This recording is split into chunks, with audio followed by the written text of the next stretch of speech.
Hey guys, so today I'm going to be reviewing Jodi Picoult's Sing You Home. This is her newest book. It was just released in March of this year. So I picked it up because I'm a really big fan of Jodi Picoult, and I thought I would review it for you because I just finished it a couple of days ago. So this book is about a woman named Zoe Baxter. In the beginning of the book, you find out that she's pregnant, but she ends up having a stillborn, and it is horrible for her, horrible for her family, horrible for her husband. And during that time, you learn that she has gone through IVF many times in order to get pregnant. She has had many miscarriages. This is her only stillborn, but this was the farthest she had ever carried a baby. So it's been really tough on her, and she wants to try again. She says, "This is the last time I can try. I'm getting too old for this. I just want to try one more time." And her husband says no. Her husband won't do it, so he files for divorce. And this is all in the beginning of the book. So he files for divorce, gets a divorce. Everybody's going through a really hard time. So Zoe is going through like a month of, it's not really depression, but it's just not fully there. She's just not there. And she's at the YMCA one day, and she's like laying at the bottom of the pool, and this woman thinks that she's drowning, so she jumps in after her, and Zoe's, kind of upset. She's like, "Have you ever just laid at the bottom of the pool?" So they both do it, and that starts their friendship, and their friendship slowly grows into love, and they end up getting married. But because gay marriage is not allowed in the state of Rhode Island, where this book is takes place, they go into Massachusetts and they get married. So she and Vanessa are now wife and wife. On the opposite end, her husband has gone off the deep end. He used to be an alcoholic before he and Zoe got married. He was sober for their whole marriage, which was about 9 years, but during the divorce, he fell off the wagon again, and he started drinking every night. He started losing customers for his landscaping business because he just wouldn't show up to work. And he ended up moving into his brother's house with his brother and his wife because Zoe kept the apartment that they rented. And one day during the winter, he gets into a car accident, and he thinks he has hit Zoe, but really it was just a figment of his imagination. And his brother brings in the pastor from the church that he goes to, and he and Max is her husband's name. So the pastor and Max talk, and Max decides to join the church. This church is a church that disagrees with homosexuality, which is going to come into play because his ex-wife is now married to another woman. So he doesn't know that his wife is lesbian until a few months after they've divorced, when she starts going out with this woman, this Vanessa, and he sees them together, and she goes up to him and she says, "That woman is my partner." And he just doesn't know what to do with himself. So he goes and he prays about it, and he decides that he needs to turn her to the path of a good family. So he goes over there with this one woman, and he tries to talk to her about how this is sinful, blah, blah, blah. And she's having none of it. So they don't speak again until after Zoe has gotten married, and she realizes that Vanessa can have babies, is able to have babies, and that from the IVF, Zoe has 3 frozen zygotes. So she just needs the signature of Max to let her use these zygotes so Vanessa can have her baby. And she goes to Max and she asks for a signature, and he says he has to think about it. And so Zoe thinks that she's got it, he's going to sign the papers, no big deal. But really, he goes to his pastor, and his pastor mentions that his brother Reed and his wife Liddy have had trouble having a child also. So he recommends that Max fight his ex-wife for these zygotes and then give them to Reed and Liddy to have a baby. And so Max does it. Max takes Zoe to court to gain custody of these zygotes. And the whole reason behind taking her to court is not just to get the zygotes, but his lawyer and the way his church is, they've spinned it saying that Zoe and Vanessa would not be good parents because they're living in sin. And this whole thing plays out. You learn about everybody's secrets through the trial, and you learn about all the shady things that this pastor is doing. And in the end, so spoiler, in the end, Max does win custody of these zygotes, but he realizes that this isn't the life for them, so he ends up giving these zygotes to Zoe and Vanessa. So then, Vanessa has the baby. It's a beautiful little girl. They name her Sammy, and Max is part of Sammy's life. So Max ends up being a father, even though in the beginning he didn't really want to be because he thought his life was just going nowhere, and he said he wouldn't be a fit father. Also, there's a little twist. Max is in love with Liddy, his sister-in-law. And they end up...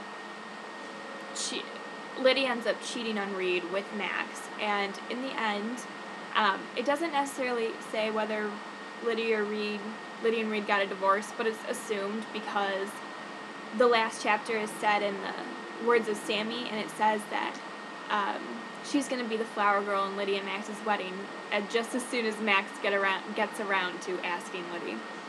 So that's kind of fun. If you've read any of Jodi Picoult's books before, you know that each chapter or each little section of the chapters is told from the viewpoint of one of the characters. So like this is Zoe's. And that's what I really like about Jodi Picoult's books, because you get a lot of different perspectives, which is nice, especially in her books, which are always, they deal with not necessarily controversial issues, though a lot of them do, but very deep issues, like 19 Minutes is about a school shooting. Change of Heart is about an inmate who's accused of murder wants to give his heart to the daughter of the man he murdered. The Pact is about a suicide pact. This is about gay rights. It's about, she definitely pushes the envelope with her books, which is what I like. This book, though, made me angry. Every character had something about their thinking, and not necessarily their thinking, but their character that I just didn't like.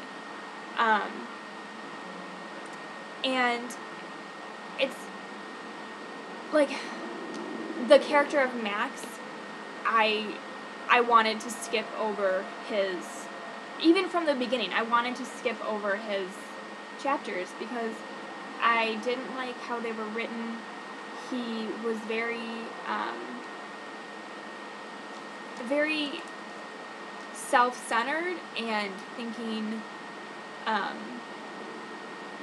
like, this is so horrible for me. Every once in a while he would say this is horrible for Zoe too, but he mostly was like, what have I done with my life? I want my brother's wife.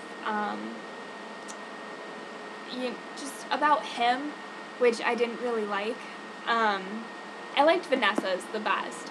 I really liked hers, because Vanessa's very, like, strong-willed, and I really liked that.